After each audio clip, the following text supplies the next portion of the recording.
Welcome to the GSMC Book Review Podcast, brought to you by the GSMC Entertainment Network. I am your host, Sarah. I am delighted to be with you as usual, but normally I say I'm delighted to be with you this Tuesday or this Friday. It is neither of those days. You may notice it is actually Sunday.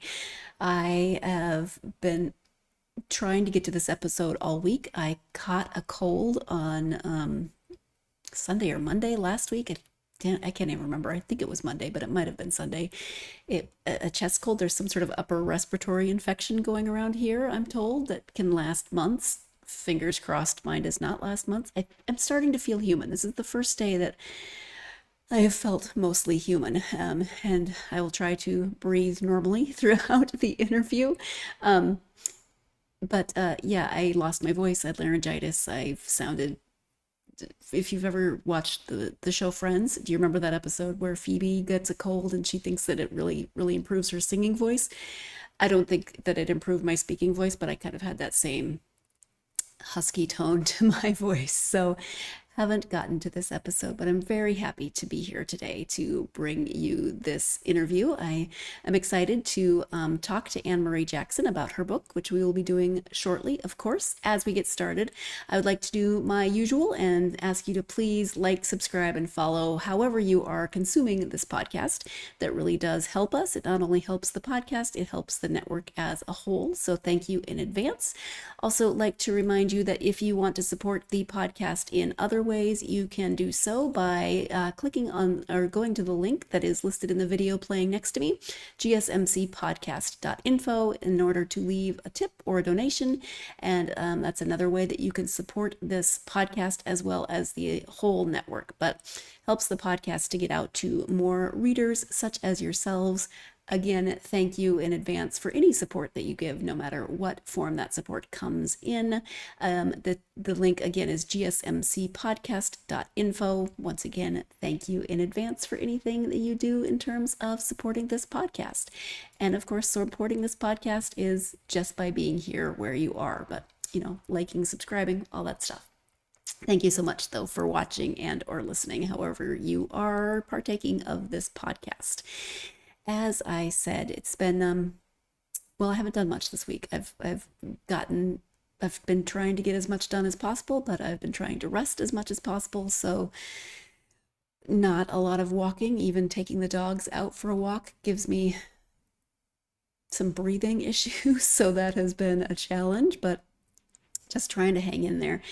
You can see it's sunny behind me. The weather has been beautiful, so I can't complain about that. Trying to soak up as much sun as possible to help this cold, but nothing really to report from here in terms of anything interesting. So let's go ahead now and talk about the book, because that, of course, is interesting. As I said earlier, the author is Anne-Marie Jackson. Let me go ahead and set that up for you so that you can see the book and the title. Here we go. Anne-Marie Jackson, and I will read you the description of the book. It is called The Broken Hummingbird. In the midst of a marital crisis, Jane hatches an unusual plan to avoid a custody battle, the thing she most fears. She convinces husband Kevin to walk away from the pressures of New York, in particular her demanding job and an affair she almost had, in the hope that moving to their favorite city abroad will fix their family.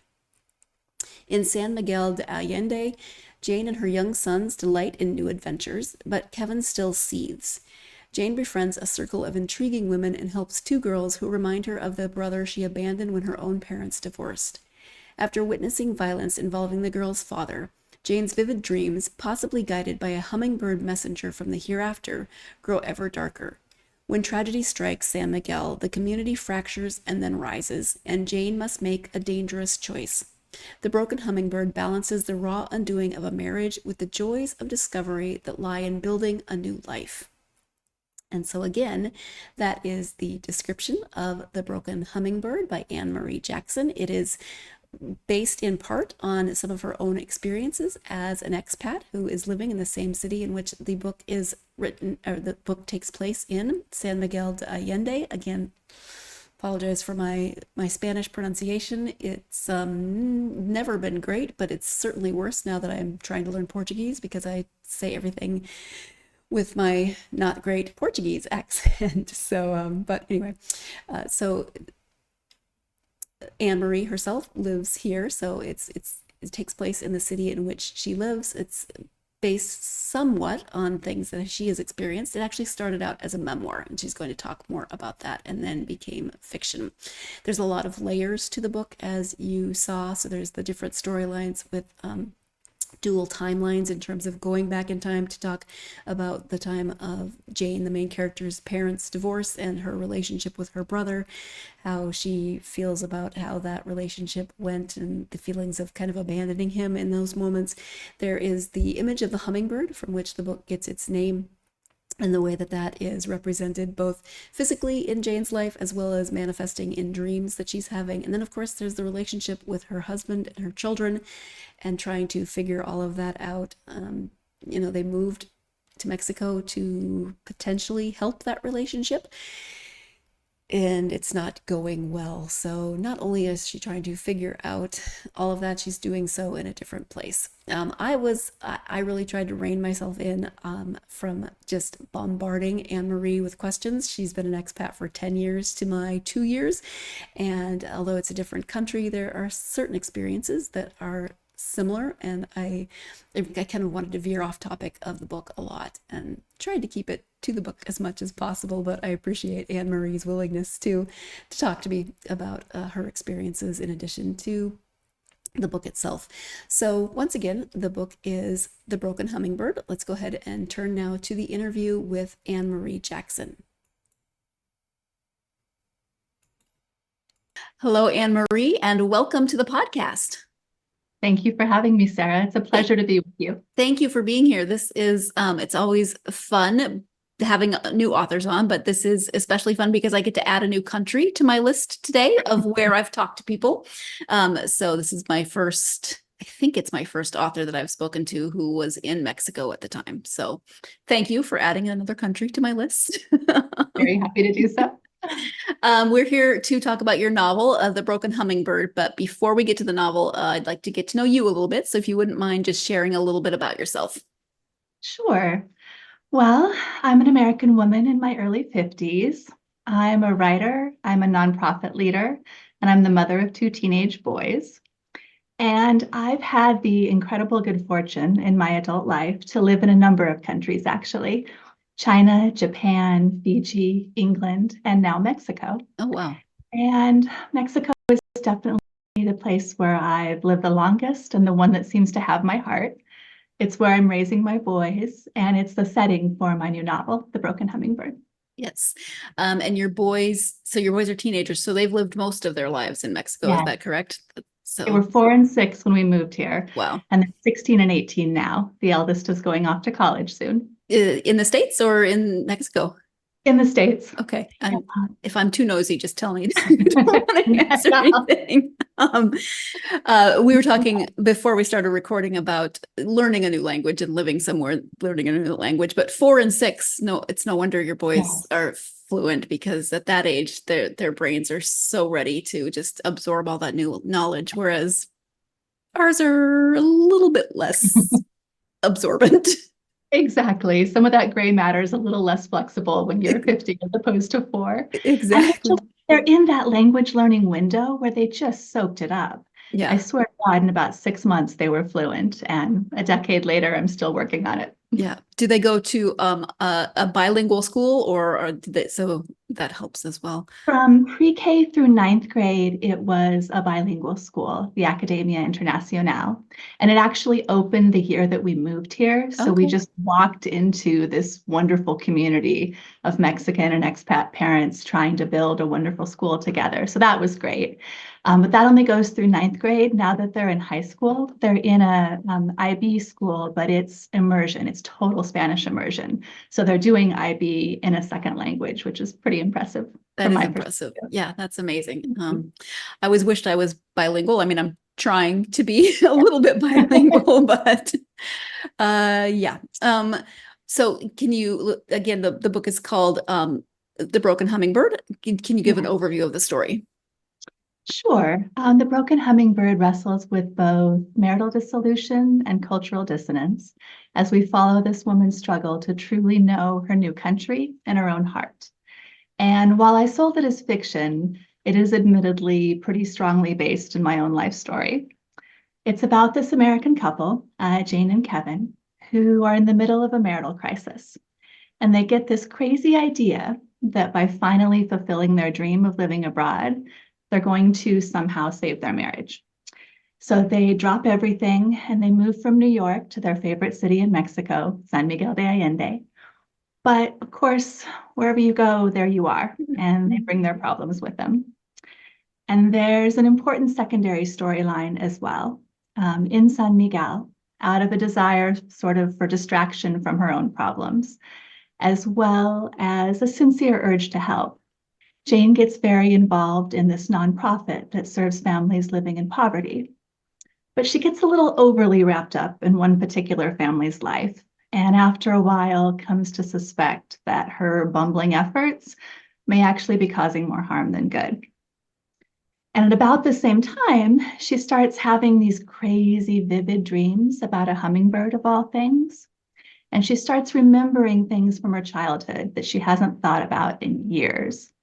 And so these three strands of the story, the disintegrating marriage, this crusade that she stubbornly takes on to help another family, and her own dreams and internal dialogue and childhood memories, they start interweaving in rather unexpected ways. Mm-hmm. And yeah, wherever you go, there you are. You and I both know we live in beautiful, amazing places. And if you just look on social media, it probably looks like we have this just fantastic life, which in some ways I completely admit that I do. But whenever people ask, I say, well, the things I struggled with before, I still struggle with here. Yeah. And so I think that was really important in Jane's story to show. I mean, it's pretty dramatic what she and Kevin struggle with, but it is important to show that those things still exist. You're not going to magically fix whatever you're trying to run away from your problems as much as you try. As much as you'd like to, yes. Yes. What was your initial inspiration for the story? Obviously, besides, moving yourself and living, but what was the inspiration for the novel? Well, there was some inspiration from my own life. It started out as a memoir. But that, on one hand, was very empowering and very, exciting. There's this incredible power in telling your story and telling your truth. But there's also limitations because I worried a lot about who I was hurting, especially my own kids. So I kept running up against this wall with how far I could go. And that's when I switched to fiction. And that was so liberating because then anything could happen. I changed a lot of details to protect the innocent. But there was still that underlying empowering aspect of telling my own story. So I kind of had the best of both worlds there. And I was also inspired by a lot of other women our age who seem to go through so much in these midlife years, whether it's problems with our kids or our partners or aging parents, financial pressures, this whole basket of worries that we face in this sort of sandwich generation where we're carrying down and carrying up.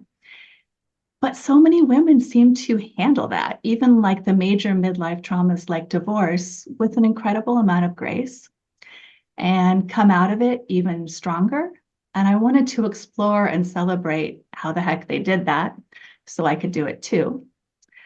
I really celebrate the power of female friendships. I think most of us rely on the sisterhood so much, and with absolutely no shame in doing so. There is great strength to be had from our friends.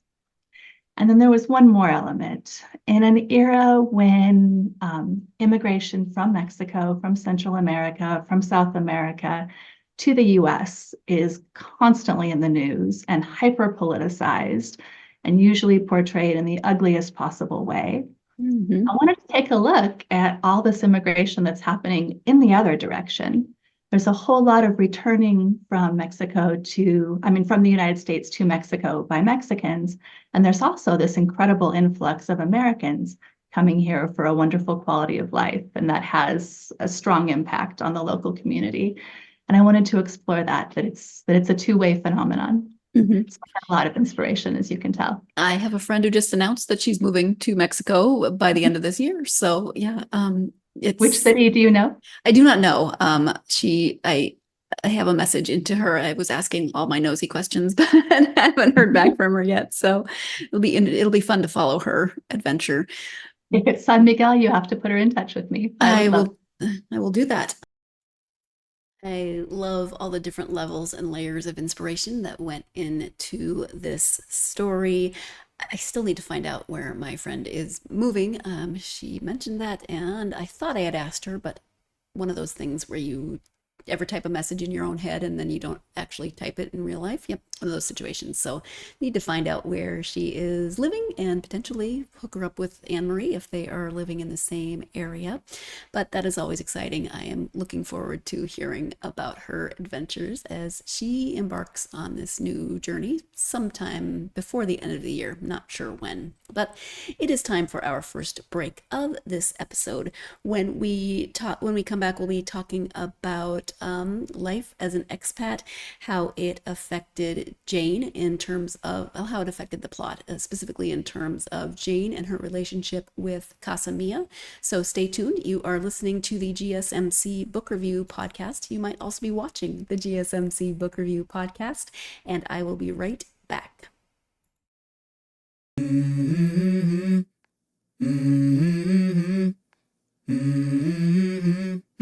Let's go. I wake up to a little bit of drool on my pillow, feel like it's gonna be a bad day. Yeah, I'm tired of shit, and the coffee ain't hit yet, damn, ain't that great. I don't wanna go to work, cause my boss is a jerk, and I'm not even that paid. I need a change in my life, cause I don't feel alive, and there's nothing that makes me happy. Hold my beer for a minute, I'm about to quit my job, cash in for a ticket. I'm going on a trip and I don't plan to visit. I'm gonna stay there till I feel like I'm winning, and this is just the beginning. I need a big change, help me feel like living. I need a big swing, home runs I'm hitting, and I'll never look back, moving on till I get it all. And we all got dreams, we all want things, but what you gonna do for it? How you gonna move for it? What you gonna be? And do you believe you can do anything? Welcome back to the GSMC Book Review Podcast and my conversation with author Anne-Marie Jackson. We are talking about her novel, The Broken Hummingbird.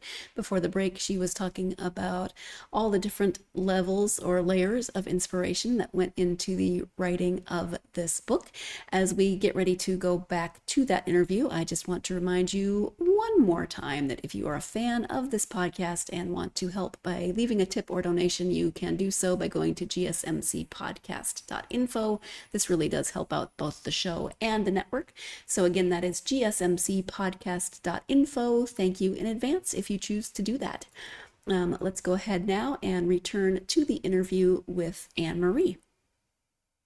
This is a fun conversation, but I really want to I want to keep going off tangent, off the book and ask you all my questions. Like, sure. Have you experienced this? How is this? But I'm going to try to keep those to a minimum. But no, that's fine. Whatever you want to take it, I'm game. It is always interesting when you are an expat and you move into a community, especially when you move into a place that is beautiful, like where we both live, that has a lot of tourism, that has a lot of people moving for retirement or whatever, to then experience what the community goes through in terms of their quality of life, our quality of life, what those differences are, how are we affecting that. It doesn't come into play a lot in the book, but that really is part of that storyline in terms of Jane and Casamia. So can you talk a little bit more about that thread and sure. How you, because it's a lot, how did you choose what to include, what, sure. How to navigate that? It's an issue that's becoming ever more present here. Americans have been coming here and expats from England and Canada and other places, but heavily American. We've been here for about 100 years. It's a very interesting story. After World War II, there was an American who convinced the US government to let returning veterans use their GI Bill benefits to study at a couple art and language institutions here in San Miguel. Interesting. That was, the 1940s and 50s. So we've been here since then. We've been intermarrying. We've been a part of the community. And for several generations, it worked out really, really well. Like people really integrated because they were a small percentage of the community, and they learned the language and they became part of the community, and they were welcomed and embraced. Mexicans are famously warm and welcoming. So they got an incredibly warm welcome here, and it just worked for generations. Those first GIs were followed by some beat poets and writers and artists. It really became sort of an artist community. And then retirees just looking for a good quality of life. And then with the advent of remote work, tons of people, digital nomads and people with young families. Like I mentioned, the International School was founded, a decade ago. And so it's the doors have just been opened, the floodgates have been opened. And now there's so many of us that we're starting to have a bigger impact. And there's starting for the first time really to be a little pushback. I write a regular column for Mexico News Daily, which is Mexico's leading English language newspaper. And the article I wrote about gentrification and inequality and the incredible cost of living in San Miguel, that one article got more response from readers than everything else I've written for the paper combined, because it's become this really hot button issue where people who've lived in the center, the historic center, the whole historic center is a UNESCO World Heritage Site. It's this gorgeous, gorgeous city. And people who've been able to live there for generations are getting pushed out because all the prime real estate is getting bought up and used for fancy high-end, tourist destinations. And that's not, what's been part of the culture for so many years. So it's becoming really sort of touchy. But one thing I can say really positive about the expat community here is that most of us really do try to give back. There's over 100 nonprofits, and most of them are funded and run by expats. For example, I was the vice president for many years of Casita Linda, which is very similar to Casa Mia in the book. It's very thinly disguised, and anyone who's here knows the organization. And we do exactly that. We build houses for families that don't have one. We recently built our 150th house. The organization does incredible work. I've also started a nonprofit that does microlending for women because women don't have good access to affordable credit. When they go to these payday lenders, they're charged extortionate rates and lock them in a cycle of debt. So there was a real need for that service as well. So we really are doing our best to give back. So we're having a positive impact, but there's also this incredibly negative impact as well. And it's complicated. It's really complicated. Yeah. So let's talk a little bit more about Jane as the main character. And from your perspective, what about her do you think is going to resonate most with readers? Well, she has this, wonderful lifestyle. I don't think a lot of people have experienced expat life. And so that may not, they may not feel as connected to that, but they may still be fascinated by it. But what I think they'll really connect to is the fact that she feels stuck. I think far too many women can identify with feeling trapped in an unhappy marriage, even a toxic marriage. Or if it's not the marriage that you feel stuck in, it's some other aspect of your life. We've all been there. We've all struggled to move forward and felt ourselves a little bit trapped. And then when you have kids, that adds this whole other layer of fraught decision making when you really have to factor in everything you're doing and how it's going to impact those sweet little people you brought into the world. And it just gets really complicated. And we've all experienced some aspect of that, especially, as I was saying, for midlife women, everything seems to hit at once. And so I think a lot of readers will identify with that. Yeah, absolutely. You mentioned that the dreams and the hummingbird kind of start bringing back these memories. So there is that past timeline in there as well. Were there any challenges to writing with dual timelines? It was very interesting how that first came about. In early drafts of the book, I only had a little bit of the childhood memories in there. And I sent out a draft to a friend who I met here in San Miguel, actually, Carrie Muir. She's this unbelievable screenwriter and playwright. She's got a short film right now, Madame, that is making the rounds of all the film festivals and doing very, very well. She's very talented. And so I sent it to her to give me some feedback, and she very kindly read it and said, "You are leaving so much good stuff on the table by not digging into her childhood more." And so I thought about it and I realized she was right. And those childhood scenes, when I sat back down to write more, they just flowed. Writers sometimes talk about being in the zone. For a lot of this, I was not in the zone. I was struggling. I was dragging things out. It was work. But the childhood scenes, they did just flow. I was channeling something there, and I was absolutely in the zone, and they came so easily. And they helped explain what I had been trying to more overtly explain in the modern timeline by including that backstory. It just answered all those questions without me having to be pedantic about it. It really brought the story together. So I will forever be grateful to her for that advice. I might have gotten there on my own, 37 drafts later, but she gave me a nice nudge in the right direction early on when I needed it. Yeah, I think that's a really good example of show, don't tell. So you create those scenes instead of, like you said, being very pedantic about it and saying, yes, when I was this age, I realized that. Yeah. So no, nobody wants to read that. The hummingbird, did you start with that, or did it kind of evolve as you wrote? Where did that imagery come from? It evolved. I've always had a little thing for hummingbirds. That scene when the girl sees her first hummingbird in the forest, where it's so far north, hummingbirds are rarely seen there. That did happen to me and my brother. And so I've always had a little thing for them. I've always felt they had some sort of mystical meaning in my life. But when I moved here, it really took on strength because they are a big part of Indigenous culture here. Whether it's the Yaquis in Sonora, the Mayans in the Yucatan, the Purapechas in Michoacan, which is very close to here, a lot of Indigenous cultures here find something magical about the hummingbird, believe them to be messengers from either our dearly departed loved ones or some sort of goddess, depending upon the religion. They feel that those hummingbirds are bringing us, some sort of message that it's our job to decode. And even if you're not into Indigenous spirituality, a lot of us just see them as sort of, symbols of hope, symbols of resilience.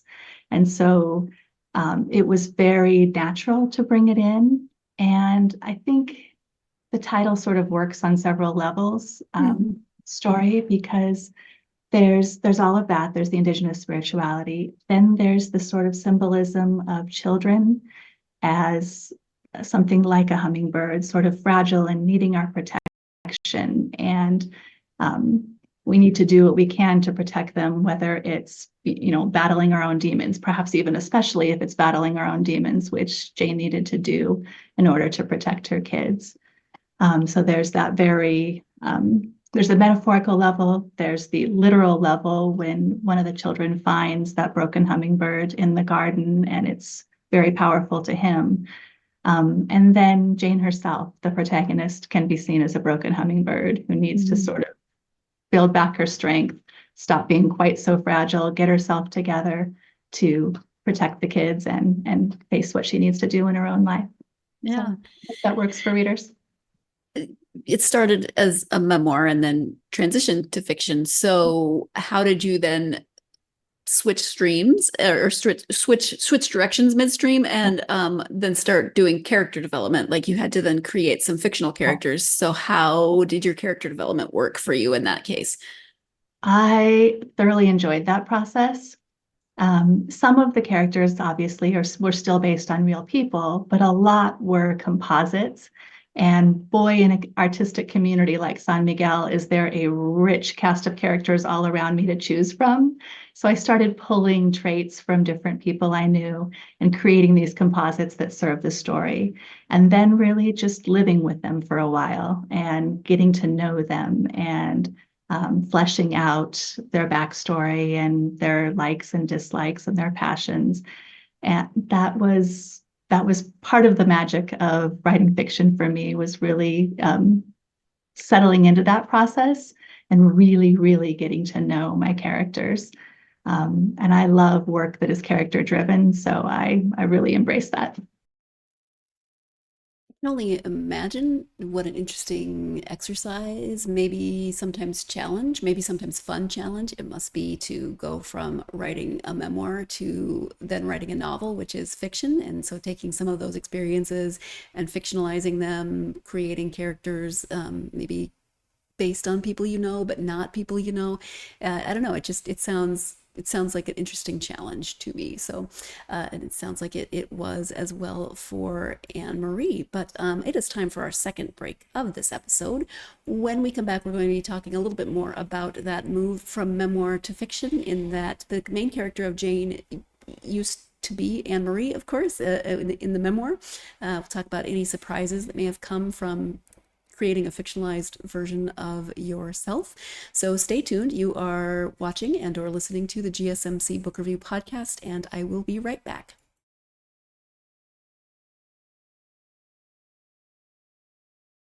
For the best and latest podcasts available anywhere, go to the podcast app on your cell phone and type in GSMC to access free content-rich podcasts on health and wellness, book reviews, sports, entertainment, relationships, social media, movies, technology, finance, and even weird news. Subscribe and download the GSMC Podcast Network's family of shows, available everywhere podcasts are found. Welcome back to the GSMC Book Review Podcast and my conversation with Anne Marie Jackson. Again, we are talking about her book, The Broken Hummingbird. Before the break, she was talking about the switch from memoir to fiction, what that meant for character development, etc. So let's go ahead now and return to that interview. Since Jane started out as you, once she became fiction, did she do anything that surprised you? She surprised me a number of times. She did take on her own personality. What's a good example of one of the surprises she gave me? Well, she just periodically would go off in another direction. I'd be like, where the heck are you going, honey? Come back here. This is your mission. But some of those little deviations were very useful, because in real life, no one is that mission driven all the time. We are all easily distractible beings. And so some of her little tangents actually ended up serving the story and worked well. But it was interesting watching that happen, watching her develop her own personality and become very headstrong, actually. Have your boys read the book or parts of the book? They started to, and then they both made the conscious decision to put it back on the shelf for a while and come back to it when they're a little older. And I think that was a rather mature choice. And we will come back to it when they're ready. Yeah. They have a general idea what it's about, of course. They witnessed a lot. They're smart kids. Nothing gets by. We don't hide very much from our kids. They see a lot. So there aren't any surprises in there, but they just decided they weren't ready to dive in quite yet. And I have to respect that. Yeah, absolutely. I mean, that's a very mature decision. And especially for that age to know, what, this isn't me, but it's based on things that I'm aware of. So good for them. It is based in part on your life, but what research did you need to do to fill in some of those spaces? Well, just the immersing myself into the community here, which was just part of daily life, but also consciously diving as deep as I possibly could, whether it was through getting involved in nonprofits, as I've talked about, other kinds of activism. Writing here for the newspaper requires a lot of research, so I'm constantly exploring different aspects of this community and trying to understand it to the best of my ability. As at some level, as a gringo, I will never fully understand everything, but I can make my best effort. And I find that is appreciated, that when you're honestly trying to understand, misunderstandings are forgiven. And there's a lot of flexibility and understanding for the things I don't fully understand yet, but I'm trying, and I get a lot of points for trying from the local community, which is very gracious of them. Yeah, I feel that way with language sometimes. There's so much. I mean, we spoke a little bit before that so many people here speak English that when they hear my accent, they immediately switch to English, which is very kind and also very unhelpful. But sometimes I feel like they're so gracious, but when they're also so grateful when I do try to speak in Portuguese, and that it's easy to forget to make those efforts, if that makes sense. Like it's easy to, well, that they're fine with me speaking English, but they also really appreciate it when I don't speak English. So it's always good to keep that tension in mind, I think. Absolutely. My best friend in the world was born and raised here, but she speaks absolutely perfect English. So our friendship predominantly happens in English. But we belong to a book club that is all in Spanish because I'm the only one who isn't a native Spanish speaker in the book club. And when I go and make my best effort, and yes, make a ton of mistakes, but have read the book in Spanish, I'm trying to discuss it in Spanish, she's always so proud of me. I shouldn't still be getting credit for that after this many years here. I should be fluent, and that should not be a big deal. But she very sweetly is very proud of me every time when I make it through a book club entirely in Spanish. I have a similar friend. Her first language was Portuguese, but she'll say things, and she'll say things. Oh, your American accent is so cute. I'm like, oh gosh, my American accent is terrible. I know. So, we rely on the kindness of friends and strangers all the time, don't we? Yes, we do. Yes. What do you hope that readers might take away from the book? So much. I hope that readers take away the incredible power of sharing our truth. I'm not suggesting every reader has to go and write a book about their own lives, but just sharing our truth in smaller ways, whether it's just with friends and family, whether it's a particular community that you have something in common with, whatever it might be, I have found it to be an incredibly empowering process. I don't need to hide anything anymore. I don't need to be embarrassed of anything anymore. I've already said it and published it and put it out there for the world. So what is there left to, be hiding? And that has been just an incredibly empowering process. I hope that women who are going through some of the things that Jane goes through find some inspiration and hope from her process.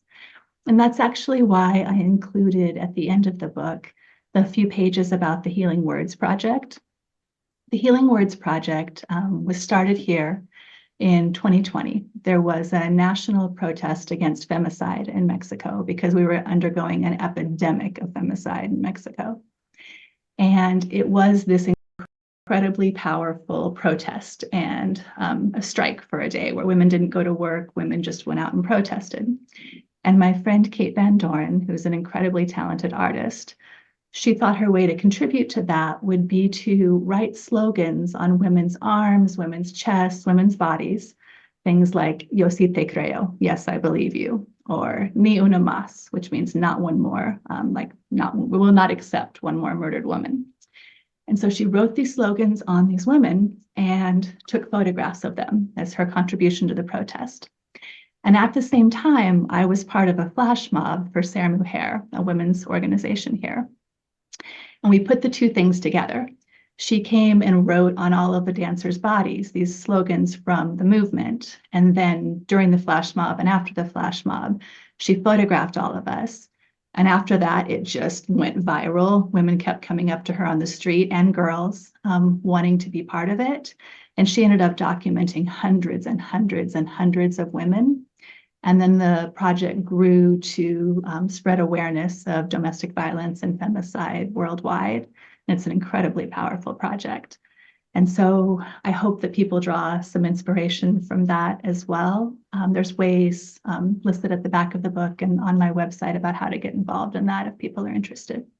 Yes, thank you. I was going to say, please tell people how they can find out more information. Yeah. So your website is a good place to start, as well as the end of the book. And when you talked about speaking your truth, in some ways, Jane inadvertently speaks her truth. It's like she's been holding everything in and trying to maintain, and keep the status quo for so long. And then there's these scenes with her friends where she just suddenly verbally vomits, and her character says, wait, I didn't mean to say that. So and she tries to reel it back in, but once it's out, you can't reel it back in. And she clearly needed to. She needed to let it out.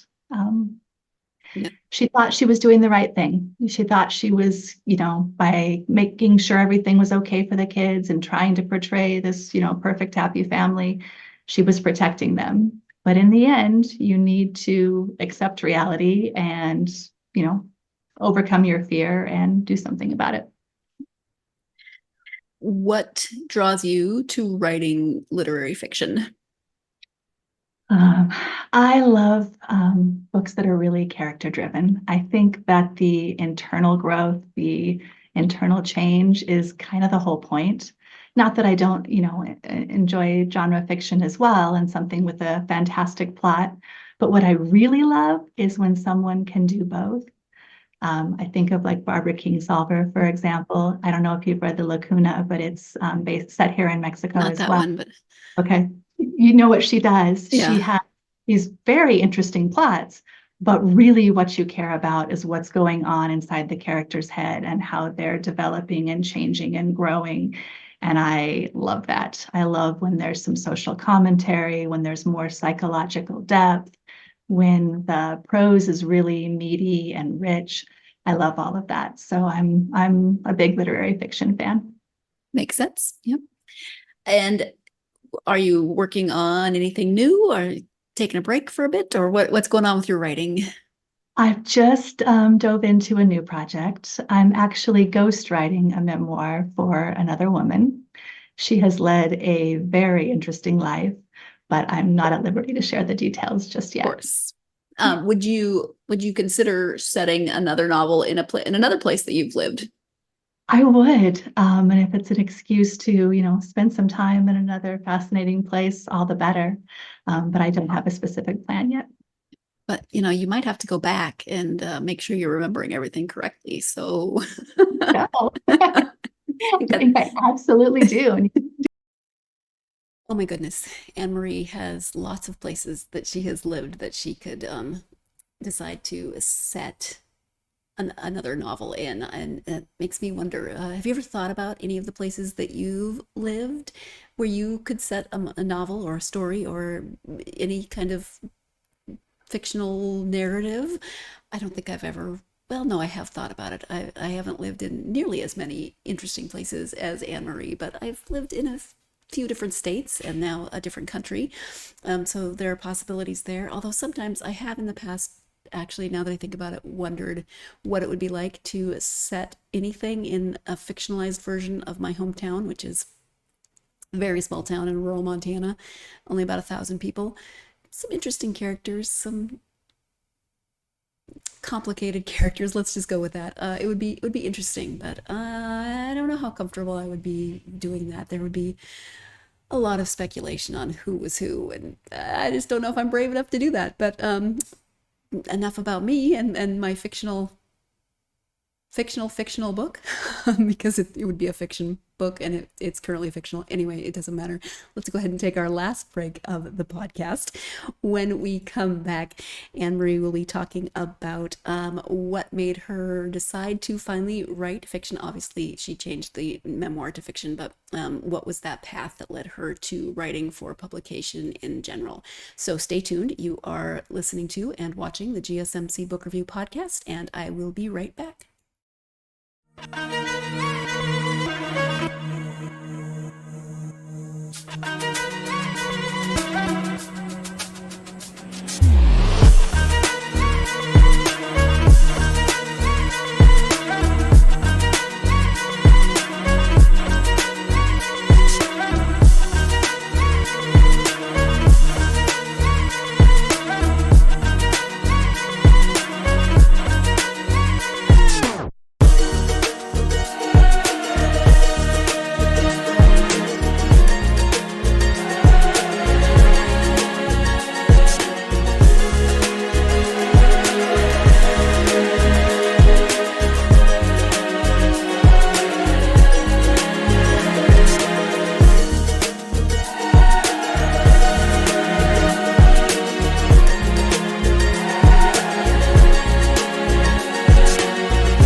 Welcome back to the GSMC Book Review Podcast and the conclusion of my interview with author Anne-Marie Jackson. Before the break, we were talking about current works in progress, potential works in progress, and where those might be set.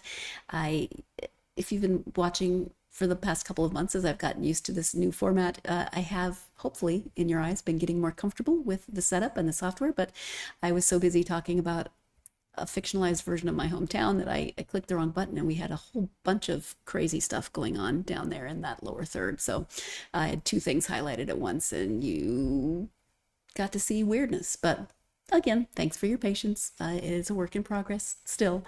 So let's go ahead and finish the interview with Anne-Marie. You write for a newspaper, so obviously you write in other aspects, but did you grow up thinking you wanted to write fiction at some point, or did that just come out of starting a memoir and realizing it would be better as fiction? Sort of all of the above. I was a big reader as a child. I've been a big reader throughout my life. I think every writer is a big reader first. And throughout my professional life, I've written, but it was mostly very serious writing. I worked for the State Department. I worked for human rights nonprofits. I wrote very dry or terrifying human rights reports. I wrote things like that. There was not, no creativity there. It's projecting as much truth through the page as you possibly can. But I always kind of toyed with maybe someday when I retire, I'll write a book. And I may not have had time if I weren't here in Mexico, where life moves at a slightly slower pace.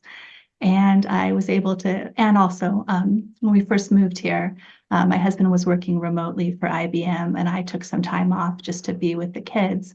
And so I had more time. I had more time than I'd ever had in my life. And so I started to dive in to write the memoir, and then realized it needed to be fiction, and did a lot of homework on writing fiction and made that process happen. Okay. From your own experience, what advice would you give for someone who's thinking they have a story they want to share? Well, first of all, find your creative tribe. This is not something, even though writing is a solitary effort, it's not something you can truly do alone. I was lucky enough to look up and amongst my, pretty immediate circle of friends here, find several people who wanted to write, and we formed our own critique group.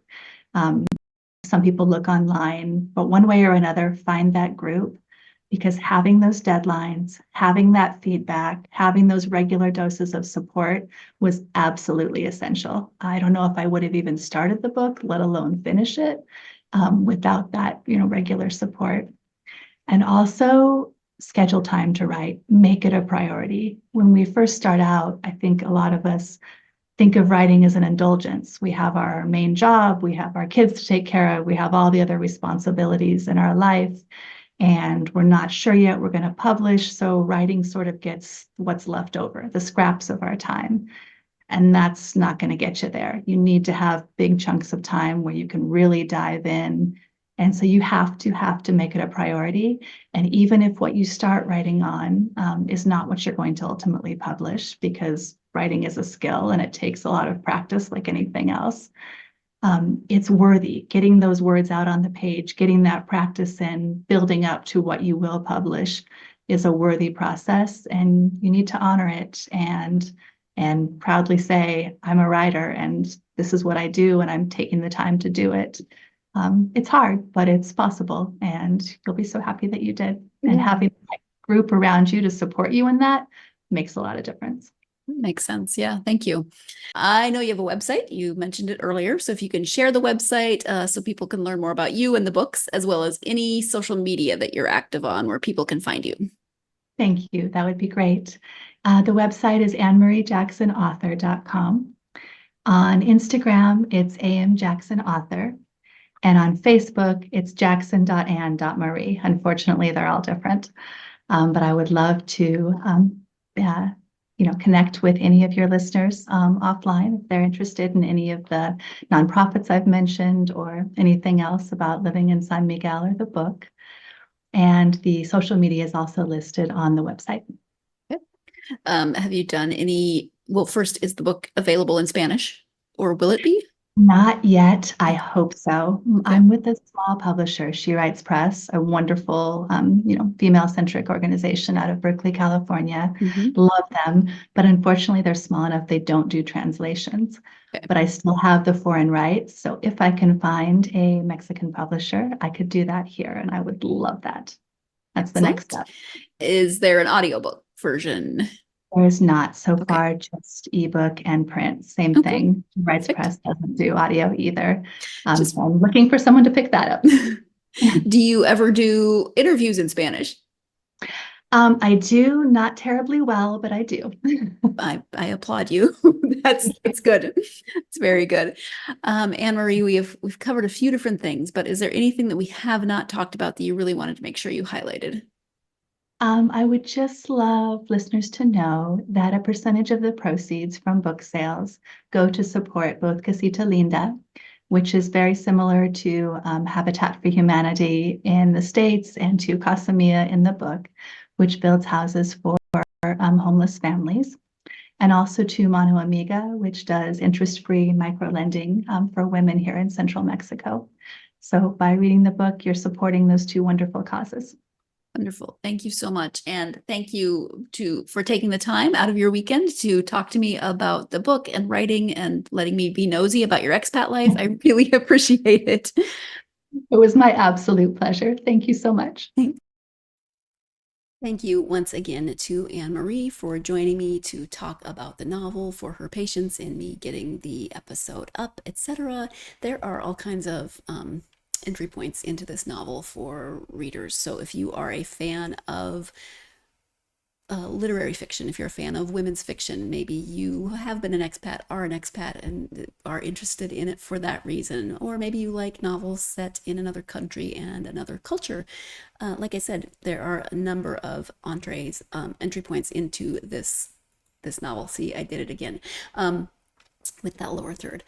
Still working on things, but getting there, or trying to.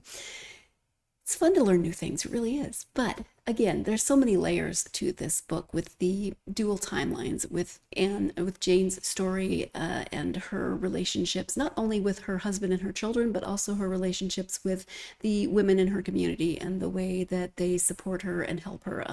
The relationships that she has with the family that she is involved with, maybe a little entangled with at certain points as she is navigating this nonprofit that she's working with, and how that works, and getting to know people, but also trying not to get too enmeshed in those relationships. So lots of different points of entry for this novel. It's very well written. It is the characters are wonderful. It is got lots of character development and movement, seeing how this story unfolds and develops, seeing how Jane navigates all of these relationships and the changes in her relationship and what she needs to do and where she needs to go in order for her family to hopefully stay as intact as possible given the circumstances.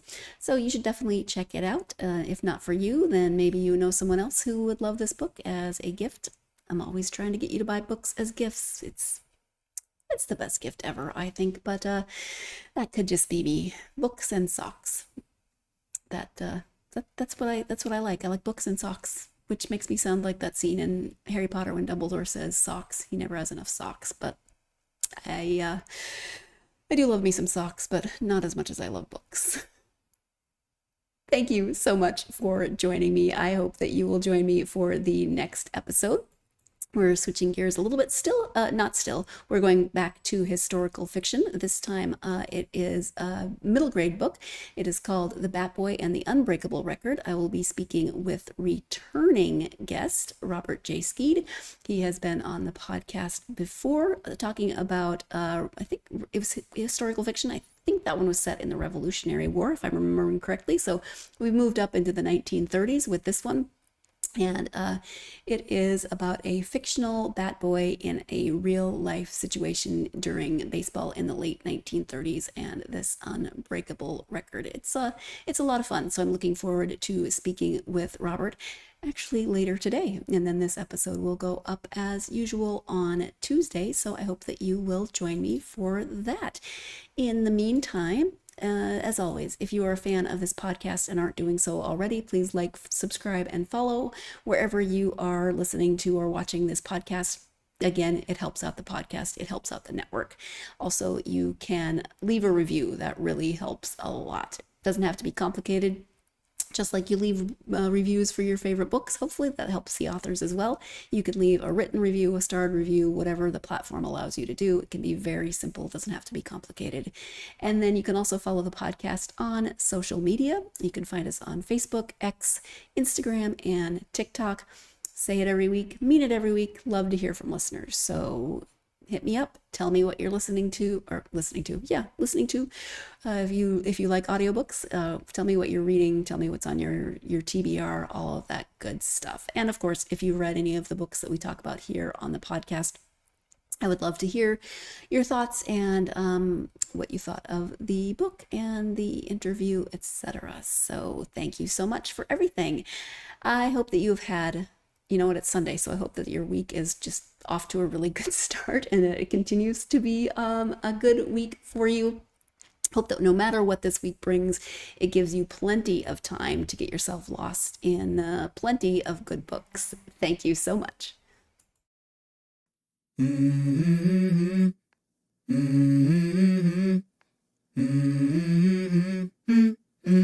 Let's go. I wake up to a little bit of drool on my pillow, feel like it's gonna be a bad day. Yeah, I'm tired of shit, and the coffee ain't hit yet, damn, ain't that great. I don't wanna go to